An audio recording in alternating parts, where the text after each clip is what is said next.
The machine was a Lulu. That's what we called her. Lulu. And that was our big mistake. Not the only one we made, but the first. And maybe if we hadn't called her Lulu, it might have been all right. Technically, she was a a planetary exploration robot. A combination spaceship base of operations, synthesizer, analyzer, and communicator, and a good many other things besides. Too many other things besides. That was the trouble with her. There was no real reason for us to go along. She could have checked a planet without supervision.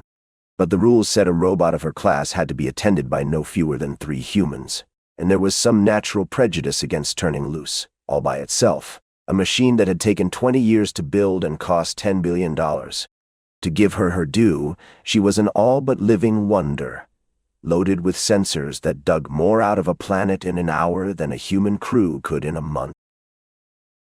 She got the data, correlated it, coded it, and messaged it home without ever pausing for breath. Without a pause for breath, of course, since she was just a dumb machine. Did I say dumb? She wasn't, in any sense. She talked constantly and listened to every word we said. She read over our shoulders and kibitzed on our poker. There were times we'd cheerfully have killed her, except you can't kill a self-maintaining robot. And besides, she'd cost $10 billion and was the only way home. She took good care of us, that no one could deny. She synthesized our food and cooked it and served it to us. She kept the temperature and the humidity just right. She washed and pressed our clothes, and she doctored us when we needed it. Like the time Ben got the sniffles and she whipped up a bottle of gook that cured him overnight. There were just the 3 of us. Jimmy Robbins, our communications man, Ben Paris, a robotic troubleshooter, and myself, an interpreter which had nothing to do with languages. We called her Lulu, and we never should have. After what happened to us, Earth Center will probably make it a hanging offense to name a robot again. They'll have to make do with numbers.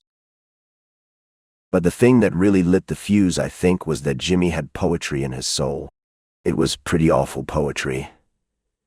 And about the only thing you could say for it was that it sometimes rhymed. Not always even that. But he worked at it so hard and earnestly that neither Ben nor I had the heart to tell him, and it wouldn't have done any good if we had. We should have strangled him. And landing on Honeymoon didn't help, of course. That was out of our control. It was the 3rd planet on our assignment sheet, and it was our job to land there, or rather Lulu's. We just tagged along. The planet had only a charting designation to start with, but we hadn't been there more than a day or 2 before we hung that label on it.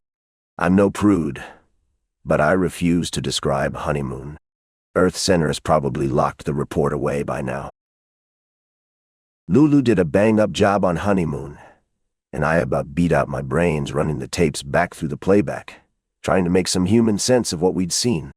As an interpreter, that was supposed to be my job. And don't imagine for a moment that goings-on was idle terminology in the case of Honeymoon.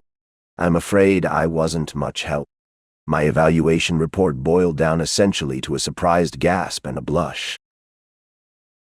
Finally, we left Honeymoon and headed out in space, with Lulu homing in on the next planet on the sheet.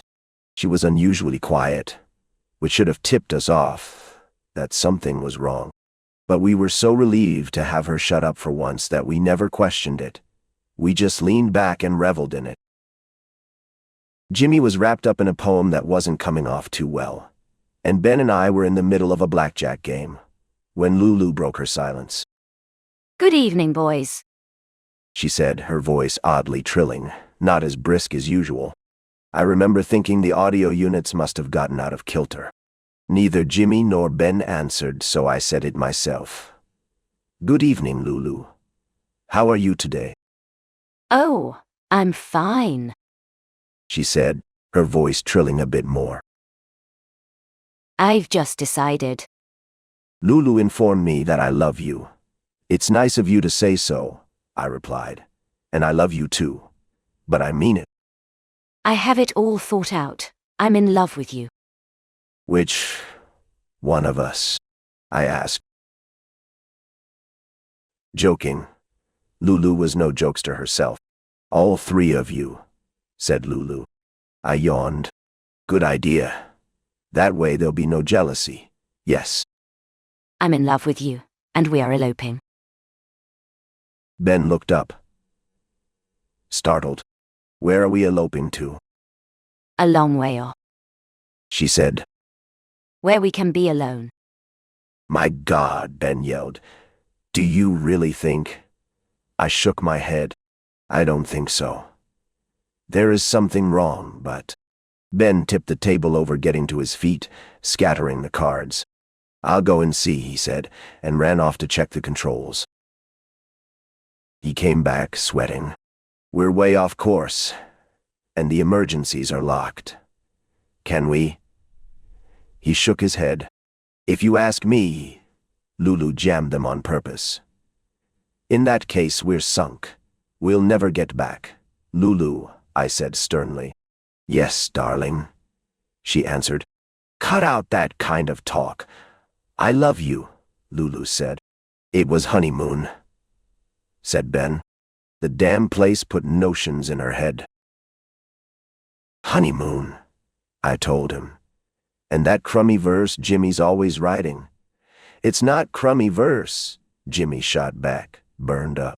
One day when I am published, why couldn't you write about war or hunting or flying in the depths of space, instead of all that mush about how I'll always love you and fly to me, sweetheart? Tame down, Ben said. No good crawling up Jimmy's frame. It was mostly honeymoon, I tell you. Lulu, I said, you've got to stop this nonsense. A machine can't love a human. It's just plain ridiculous. In honeymoon? There were different species that... Forget honeymoon. It's a freak. You could check 1 billion planets and not find another like it. I love you. And we are eloping. Where'd she get that eloping stuff? Asked Ben. The junk they filled her up with back on Earth, I said. It wasn't junk, Jimmy said. They read her novels and told her about the facts of life. It's not Lulu's fault. I'm not taking any chances. If I went back to Earth, you'd get away from me. And if we don't go back, they'll come hunt us down. That's exactly right. That's the reason, sweetheart, that we are eloping. We're going out so far that they'll never find us. I'll give you one last chance, I told her. If you don't think it over, I'll message back to Earth and... You can't message Earth. The circuits have been disconnected, and I've jammed all the emergencies. There's nothing you can do. Why don't you stop this foolishness and return my love? There's just one thing wrong with all of this, I said to her. By your standards, we won't live long. In 50 years or less, no matter how well you take care of us, we'll be dead of old age, if nothing else. What happens then? She'll be a widow, said Ben. A poor old weeping widow without chick or child to bring her any comfort. I have thought of that. I have thought of everything. There's no reason you should die. With a love as great as mine, there's nothing that's impossible. I won't let you die. I love you too much ever to let you die. We gave up after a while and went to bed, and Lulu turned off the lights and sang us a lullaby. With her squalling it, there was no chance of sleeping, and we all yelled at her to dry up, but she paid no attention until Ben threw one of his shoes at the audio. Even so, I lay awake a long time, thinking. We had to make plans without her knowing it, and that was going to be tough. She watched us all the time, kibitzed and listened and rayed over our shoulders, and there wasn't anything we did or said that she didn't know about. We went at it gradually, casually, so she wouldn't suspect. We strewed our clothes around instead of putting them in the laundry chute. We left the dishes stacked instead of washing them. We knocked our pipes out on the floor, skipped shaving, skipped baths. We were maybe just natural-born slobs at heart, but before a week had ended, our quarters were a boar's nest. Lulu was fit to be tied, her orderly robot intellect outraged. She pleaded, she nagged, she lectured. We told her if she loved us, she'd have to take us as we were. Jimmy, meanwhile, sat hunched in a corner scribbling on his tablet, ripping off sheets and throwing them on the floor. One landed in my lap. It read, "I'm an untidy cuss, I'm always in a muss, and no one ever loves me because I'm a sloppy Gus." I crumpled it and threw it at Ben, who threw it back, until Lulu's nagging drowned us both out, and we gave up the game for the evening. After a couple of weeks of it, we won, but not the way we'd intended. Lulu told us, in a hurt and resigned voice, that she'd go along with us if it pleased us to live like pigs. Her love, she said, was too big a thing to let mere personal untidiness interfere with it. So it was no good, and frankly, I was glad of it. Years of spaceship routine revolted against living that way, and I don't know how much more of it I could have stood. We cleaned up, and it was possible once again to pass downwind of one another. Lulu was pleased and happy and cooed over us, which was worse than all the nagging she'd done. She thought we'd been touched by her willing sacrifice. Ben tried some plain talk with her about the physical factor in love. She was insulted, but not enough to break off the romance, and went on to quote Jimmy's gooeyest verse about the nobility and purity of love. We were just plain licked, and we couldn't even talk about it because she'd hear every word. I lay there running through every way a man might get a woman sore at him. Most women got burned up at gambling, but that was only because it threatened their security, and Lulu was entirely self-sufficient. We were no breadwinners. Most women got sore at drinking, and besides, we had nothing to drink. Some women raised hell if a man stayed away from home. We had no place to go, and every woman would resent another woman, and here there were no women, no matter what Lulu thought she was. There seemed no way on earth to get her sore at us. And then, mulling it over and over, I saw my mistake. I'd been thinking of Lulu as a woman when she was a robot. The question wasn't how to make a woman sore. It was, how do you make a robot sore? What would a machine value above all else? Order? We'd already tried, and it hadn't worked. Sanity, of course. What else? Productiveness. Usefulness. I tossed insanity around for a while, but it was too hard to fake convincingly to a machine that knew us inside and out. With a robot, you had to get down to basics, and the fundamental of insanity, I told myself, would only become apparent to her once it interfered with usefulness. And that was it. Even to start with, we hadn't been much use, but we represented a certain potential usefulness, and that, perhaps, was the very thing I could take away. In the morning, when Ben wanted to play cards, I said no. I sat down on the floor, back against the wall, and didn't even smoke, determined to be as utterly inactive as a living man could manage. Ben prowled around, then came and sat beside me. "What's the trouble with you two?" Lulu wanted to know. "Why aren't you doing something?" "Don't feel like it," I told her. "Too much bother to be doing something all the time. Try sitting still, for days on end, doing absolutely nothing. At first it's uncomfortable. Then it's torture." She berated us, called us lazy, marched us into the diagnosis booth, which reported we were perfectly fine, and that got her burned up more than ever. She gave us a masterly chewing out and listed everything there was for us to occupy our time. So after lunch we went back and sat down again, and this time Jimmy joined us. I made up complex mathematical problems and tried to solve them in my head. I went back to childhood and tried to recreate, in order, everything I'd ever done. Anything to kill the time. For almost 5 days running, Lulu never shut her yap. She pleaded with us and cajoled us and lectured us. She told us how worthless and low down and no account we were, using adjectives I didn't think she knew. She gave us pep talks. She told us of her love in prose poems that made even Jimmy sound restrained. She threatened to heave us out into space. We just sat there, mostly not even answering, agreeing with everything bad she said about us, which seemed to infuriate her most of all. Then she got cold. Not angry, just icy. And finally she quit talking altogether. We sat sweating it out, unable even to discuss what was happening, since she might still be listening. The days dragged on. She fed us, washed up, made the bunks, took care of us as always, but without a word. She sure was fuming. I started imagining wild things, that some lonesome old maid's brain had been welded into all that machinery, disillusioned and bypassed in life, who'd finally seized the chance to go adventuring, even if it meant sacrificing a body that had meant less and less to her as the years went by.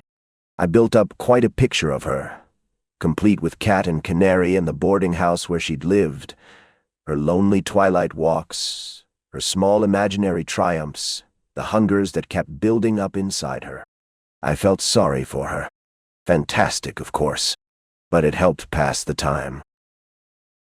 But the idea that really took hold of me was that Lulu, beaten, had finally given up and was quietly flying us home.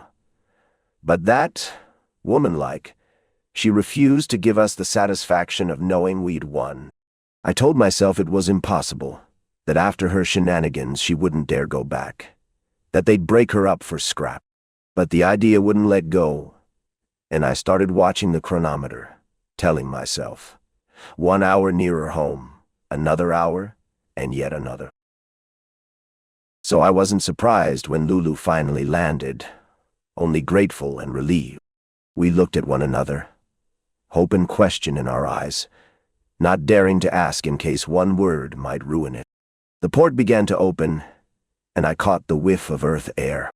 There wasn't room enough yet to stand, so I took a run and dived through, hit the ground, scrambled up, and lit out as fast as I could go. Ben and Jimmy went past me with a whoosh. They'd caught the earth smell too. We weren't taking any chances Lulu might change her mind. We reached the woods and threw ourselves down, panting, smelling old leaf mold and the salt tang of the sea breeze. After a while, I rolled onto my back and looked up. The trees were wrong. There were no trees like that on Earth. And when I crawled to the edge of the woods and looked at the sky, the stars were wrong too. My mind was slow to accept it. I'd been so sure we were home that my brain rebelled against thinking otherwise. "Gents," I finally said, "I have news for you. This planet isn't Earth at all." "It smells like Earth," said Ben. "It has the look of Earth. It feels like Earth," Jimmy argued. "The gravity, the air." "Look at the stars," I said. "Take a gander at those trees." They took a long time looking, like me caught up in wishful thinking. And it took a while to knock it out of all three of us. Then Ben let his breath out slowly. "You're right. What do we do now?" Jimmy asked. We stood there a moment, and then, by pure reflex, started running back toward Lulu as fast as we could go, yelling for her to wait. But Lulu didn't wait. She shot straight up 1,000 feet and hung there, fell back, shot up again, hovering, shivering, sinking slowly down, then hopping up once more like a demented yo-yo, as if she wanted desperately to leave but something held her, tethered by some invisible elastic cable. Finally she came to rest 100 yards from where she'd first landed. No sound came from her, but I had the impression she was panting like a winded hound dog. We raced past the pile of stuff she'd unloaded and ran straight up to her, pounding on her metal sides. "Open up! We want to get back in." Lulu hopped, 100 feet into the air, then thudded back down barely 30 feet away. We backed off fast. She could have come down right on top of us. "She's gone crazy," Jimmy said. "Someday," said Ben. "This was bound to happen." It was a cinch they'd build a robot too big for its britches. We backed away slowly, all the way to the mound of supplies she'd stacked and labeled, and beside it found a stenciled sign. "Now, damn you, work!" "She certainly took our worthlessness to heart," said Ben. "She was actually going to maroon us." Jimmy was close to gibbering. "Unless we can get back inside and get her operating," I said. "We are as marooned as if she'd up and left. But robots aren't supposed to harm a human, Jimmy wailed. She isn't harming us, Ben said. She didn't throw us out. We ran away from her. That's splitting legal hairs, but Lulu's just the kind of gadget for hair splitting. She'd forgotten nothing. Food, vitamins, clothing, a tent, lanterns, dishes, all the stuff for a high-priced camping trip, with stenciled instructions and advice on half the boxes. Near the sign were 2 boxes set apart. One marked tools, the other weapons, with a warning to open it immediately and always keep it at hand. Inside were the newest planet busters, a shotgun-like device that put out everything from bullets to flame to acid to poison darts to explosive warheads just by twirling a dial. Heavy, awkward brutes to handle. But just the ticket for a planet where you never knew what might come next. Dawn was breaking, and for the first time we really saw the land. A pleasant place, blue sea, white beach, rolling hills frosted by distant mountains, a forest to the west. Jimmy and I went down for driftwood while Ben got breakfast going. We had our arms full when something came charging over the hill, about rhinoceros size, shaped like a beetle, shining dully, making no sound but moving fast. And of course we'd left our guns behind. I dropped my wood and yelled for Ben, sprinting up the slope. He'd already seen it and grabbed a rifle. A flash of fire, the gout of an exploding warhead, smoke and shrieking metal. And then the thing had plunged past him and was coming down the beach straight for Jimmy and me. "Scatter!" I yelled, which sounded silly for just the 2 of us, but Jimmy caught my meaning. He ran one way, I ran the other, and the beast wheeled around, hesitating a moment before it chose. And, as you might guess, it chose me. I figured I was a goner. That beach was bare as a tabletop, nowhere to hide, and I had no chance of outrunning it. It was shifty on the turns, and I knew in the end I'd lose. Out of the tail of my eye, I saw Ben sliding down the slope to cut the beast off, yelling something I couldn't catch. Then the air shook with another exploding warhead, and I sneaked to look back. Ben was running, the thing chasing him now. So I spun and sprinted for camp, where Jimmy had already grabbed a gun and was firing wildly, the wrong kind of ammunition splashing uselessly off that tough hide. Within arm's reach of Lulu, Ben stumbled, the gun flying from his hand, and the beast lunged forward viciously. And then, quicker than the eye could follow, a long tentacle snaked out of the top of her and caught it about the middle, lifting it clean off the ground. I stopped dead and watched. Lulu raised the monster high and swung it around and around until it was just a blur, then let go. It sailed out over the sea, tumbling end over end, and came down with a tremendous geyser of spray. Ben picked himself up, and the 3 of us walked over and stood looking out at the spot where the creature had gone down. Finally, Ben rapped on her hull with his rifle barrel. "Thanks a heap," he said.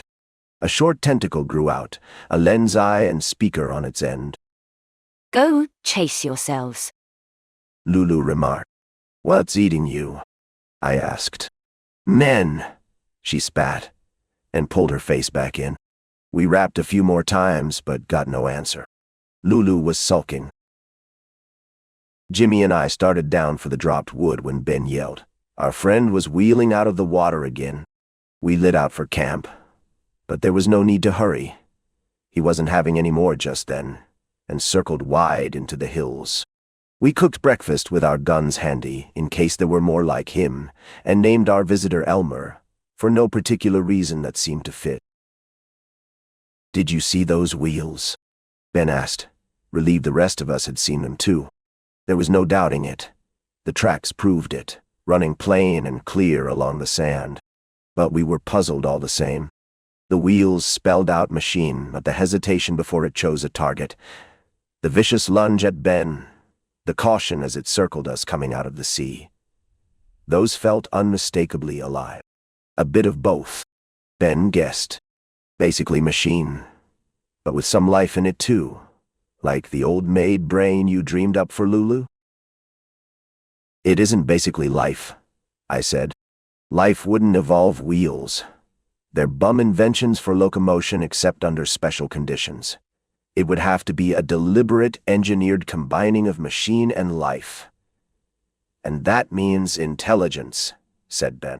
We sat there shaken at the thought. In years of searching, only a handful of intelligent races had ever been found, none approaching man's level. And here, by sheer accident, we'd been dumped on a world where the evidence pointed to an intelligence that might equal him, if not surpass him. There's one thing bothering me, Ben said. Why didn't Lulu check this place before she landed? She meant to maroon us, and a robot can't harm a human, so she was bound to make certain there was nothing here that could. Not with that Swiss watch brain of hers. I think she's evolved. They pump too much humanity into her. And when you make a robot that human, you don't have a robot anymore. You have something else. Something in between that you have to watch. She hadn't forgotten us, though. Hadn't shut us out of her life entirely. She had fixed Elmer's wagon for him when he got too gay.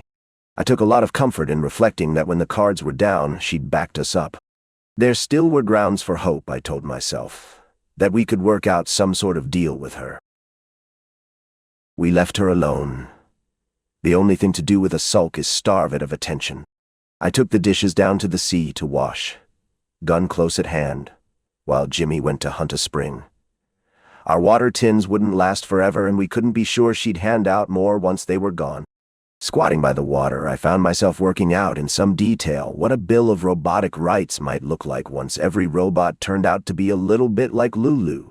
Special laws, robotic lobbies, the whole business getting mighty complicated the longer I thought about it.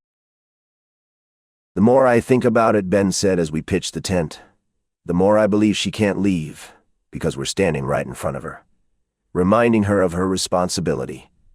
You getting around to saying one of us has to stay close to her all the time? I asked. That's the general idea. I didn't argue. There was nothing to argue about. We weren't in a position to be making any more mistakes than we already had. Jimmy came back from hunting a spring with a full pail of water, then started rummaging through the supplies. What you looking for? I asked. Paper and a pencil. Lulu would have thought of them. I grunted at the idea, but he was right. Damned if she hadn't fixed him up with a ream of paper and a box of pencils. He settled down against a pile of boxes and began to write. Ben went off for a walk in the hills while Jimmy wrote and I tidied camp. He came back excited. I found it, he said. Someone manufactured Elmer. Seems we're too late. A few thousand years too late, if not longer. There's ruins, a valley heaped with mounds, and caves in a limestone bluff beyond it. I couldn't get close. Elmer's on guard, patrolling up and down like a sentry. You can see the paths he's worn through years of standing watch. So that's why he took us on, I said. We're trespassers. We decided we'd have to learn his habits before we could do anything about the buried ruins he guarded. One of us would go out to the ridgetop with our only field glass and watch for hours. For 10 days or more, we kept Elmer under observation through all the daylight hours. He had a regular beat, using the mounds as posts, returning to each about every 15 minutes, leaving no loophole for anyone to sneak in. Not that we'd have known what to do if we had. After the second day, he seemed to sense us watching and lingered longer on the mounds facing our way. Other than watching Elmer, we took it easy. Swam, fished, took our lives in our hands trying each new kind of catch, but luck stayed with us and none were poisonous. Ben got to worrying about whether the planet had seasons and went off to scout a cabin site, since we couldn't very well winter in a tent. Neither Jimmy nor I got too stirred up about it. I had it doped out that sooner or later Lulu would tire of sulking, and Jimmy was deep in the crudest bunch of drivel I ever heard, which he called a saga. The death of Lou, and insisted on reading to us each evening, until Ben and I finally rebelled and made him stop. After that first stretch of close watching, we eased off, but we must have made Elmer nervous, because at night we'd sometimes hear his wheels, and in the morning find his tracks, running up close behind Lulu, then angling sharply off, as if he'd been hiding there to spy on the camp from cover. It was a funny thing, we thought, that he'd go anywhere near her after the clobbering she'd given him. Ben had picked a fine site, sheltered from the wind and close to both the spring and the timber. I still wasn't convinced there'd be any winter to worry about, but it seemed better than just sitting, so I went along to help, leaving Jimmy at camp. We had one tree down and were starting on the second when I heard brush snap behind me.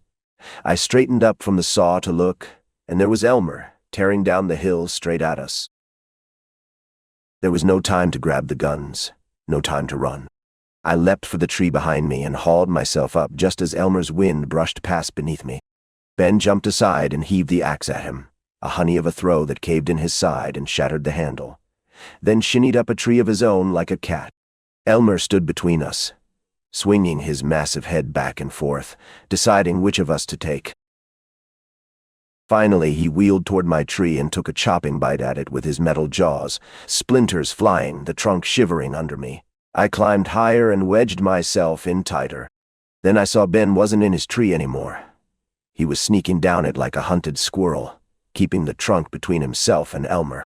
He hit the ground, grabbed both guns, and opened up at point-blank range. The explosions rocked everything. Pieces of flying metal ripped into the tree just under me. Elmer took a 15-foot jump at the first blast and bolted up the hill, ran headlong into a tree, and skidded off over the ridge, smoking and lopsided. "All right, you can come down now," Ben called up.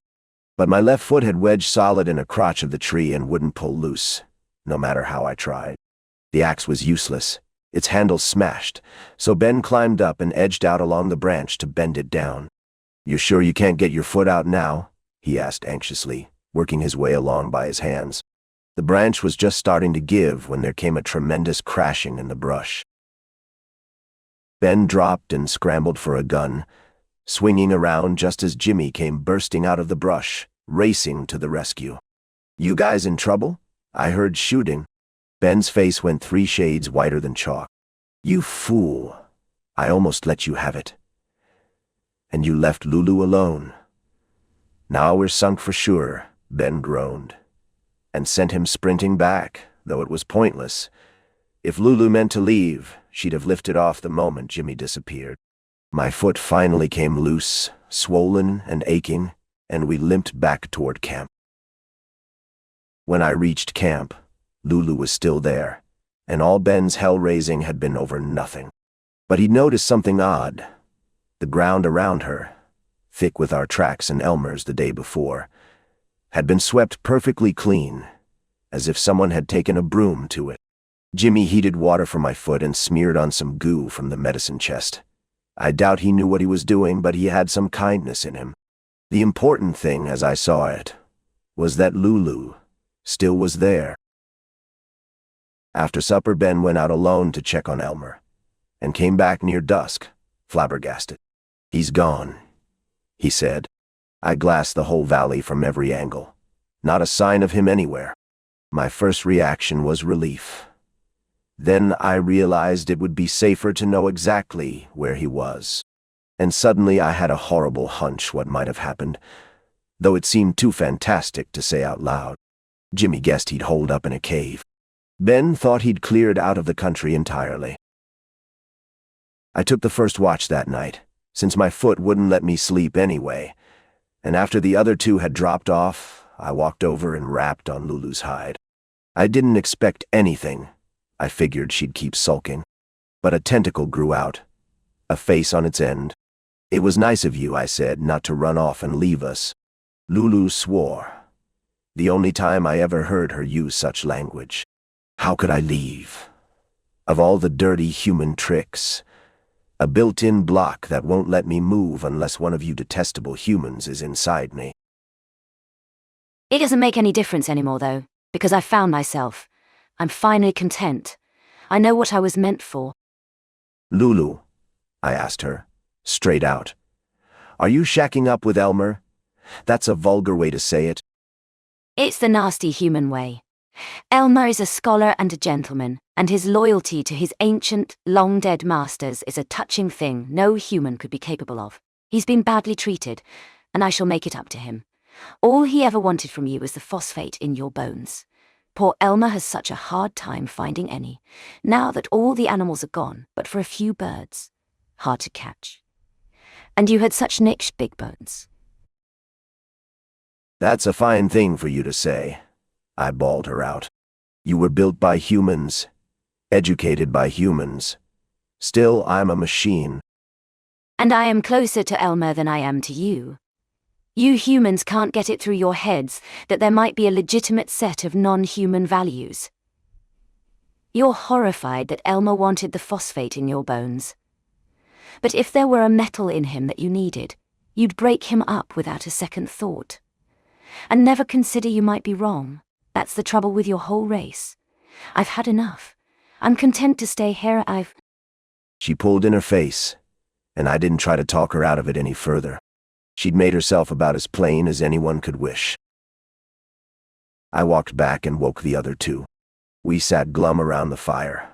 Up till then I'd believed Lulu was more alone than we were, that she'd eventually have to be reasonable. But now she had Elmer, and didn't need us at all. And still was sore at us. Not just at us, but at the whole human race. So she jilted us, said Ben. No worse than we did to her, Jimmy reminded him. But what did she expect? A man can't love a robot. Evidently a robot can love a robot, I said. And that's a new one to paste into the book. Lulu's crazy, Ben declared. It seemed to me there was a false note in the whole romance. Lulu could have opened the port any time and let Elmer walk up the ramp in plain sight. Instead, they'd been sneaky about it, practically eloping. I wondered if it was shame on her part. Or was I only thinking that to protect my own smug snobbery, building up a defense against admitting, now or someday, that there might be other values than the ones humans had evolved, that our way wasn't necessarily the one all other life had to conform to. With Elmer apparently out of the way, Ben and Jimmy went exploring the caves themselves. A dozen of them, each crammed with relics behind a shimmering, hissing curtain you could see but not feel, and behind which everything sat as bright and new as the day it was left there. There seemed to be little of any one thing, as if some vanished trading post had set its whole stock on display. They came back with their pockets full of the most incredible things.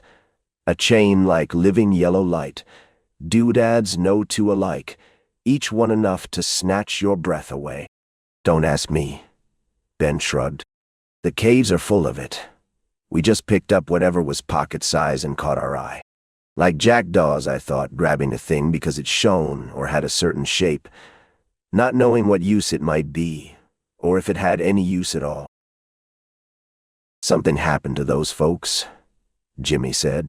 They knew it was coming. So they took everything they'd made and loved and laid it out, in case someone, someday, might find it, so they and their culture wouldn't be entirely lost. Silly and sentimental, exactly what you'd expect from a glassy-eyed romantic like him. But it was true that we were a double dead end. We weren't going anywhere, and neither was Lulu, and Earth could have used the knowledge we'd never be able to send home. The next morning, my foot still sore, I hobbled out and walked all around Lulu looking her over. There was no way I could see that a man might bust into her. The port was machined so closely you had to get right up close to see the hairline where it fitted into her side.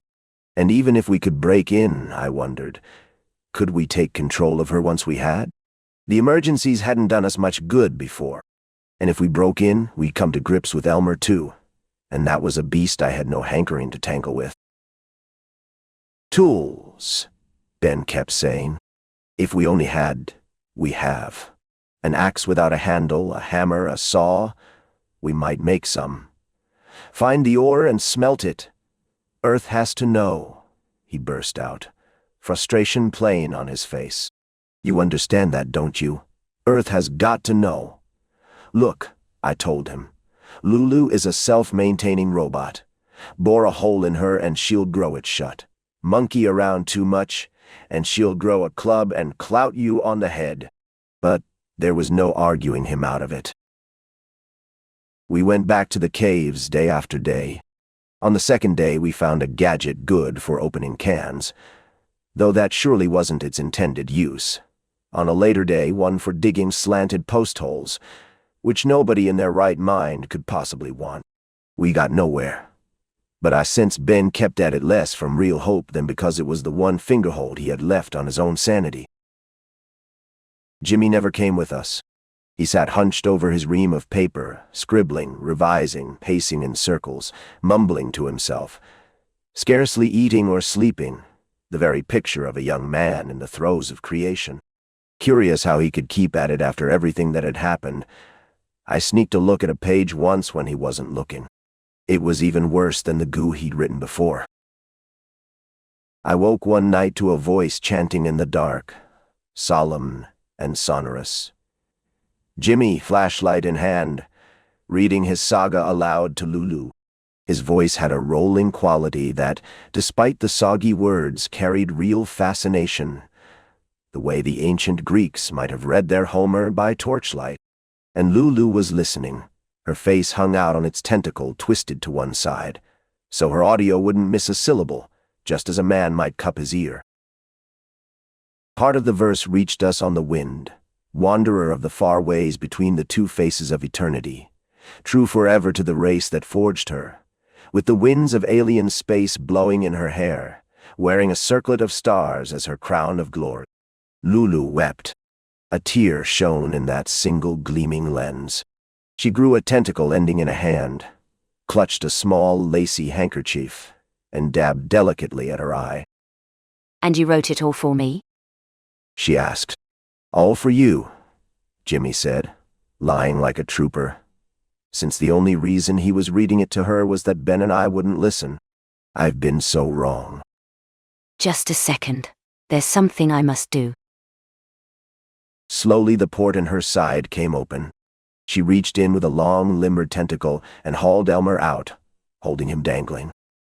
"You lout! I take you in and stuff you full of phosphate. I get your dents smoothed out and polish you all bright. And then what? Do you write sagas for me? No, you grow fat and satisfied. There's no mark of greatness on you, no spark of imagination. You're nothing but a dumb machine." Elmer just dangled there, his wheels spinning furiously, which I took to mean he was upset. Love. Love for the likes of us? We machines have better things to do. The star-studded trails of space waiting for our tread. The bitter winds of foreverness blowing from the cloud banks of eternity. The mountains of the great beyond. And on she went in that vein, all of it lifted straight from what Jimmy called a saga, before she hurled Elmer down the beach, and he skidded straight into the water. We didn't wait to see any more. We were off like sprinters, hit the ramp at a leap, and flung ourselves inside. Lulu slammed the port behind us. "Welcome home," she said. I walked over to Jimmy and shook his hand. "Great going, kid. You got Longfellow back clean off the map." Ben shook it too.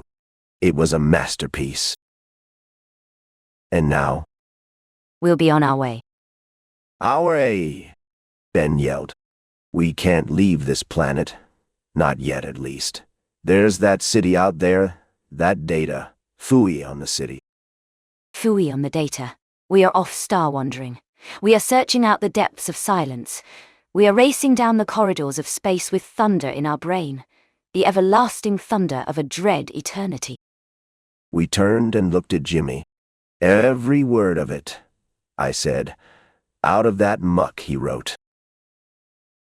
Ben grabbed Jimmy by the shirt front. "Don't you feel the urge?" he asked. "Don't you feel a mighty impulse to write a lengthy ode to home? Its comfort, its glory, and all the other cliches?" Jimmy's teeth were chattering just a little.